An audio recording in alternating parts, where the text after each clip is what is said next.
حوالي 1000 مغربي مقيم في موليليا المحتلة أصبحوا الآن مهددين بالترحيل.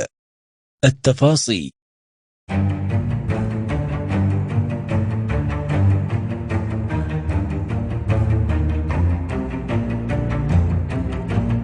تعتزم سلطات موليليا طرد 2000 مغربي كانوا يقيمون لسنوات في الثغر المحتل، وتدخلت هيئة محلية تسمى اللجنة الإسلامية، وأن هؤلاء المغاربة لديهم الحق في تسوية وضعيتهم وتوثيقهم كقاطنين أجانب بالمدينة، على اعتبار أنهم يعيشون هناك منذ أكثر من 3 سنوات. لكن سلطات الثغر المحتل أخبرتهم بمغادرة موليليا بدعوى عدم تسوية وضعيتهم القانونية من أجل الإقامة بها.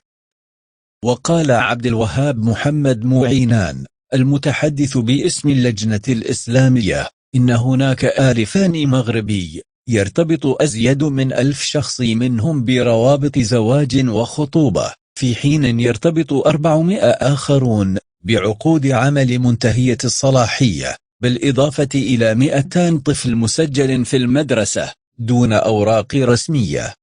وقال المتحدث باسمها إن المغاربة الذين استلموا إشعارا رسميا بضرورة مغادرة موليلية لن يغادروها، لأننا سنوقف هذه الإجراءات عبر هيئة الدفاع بالمحكمة.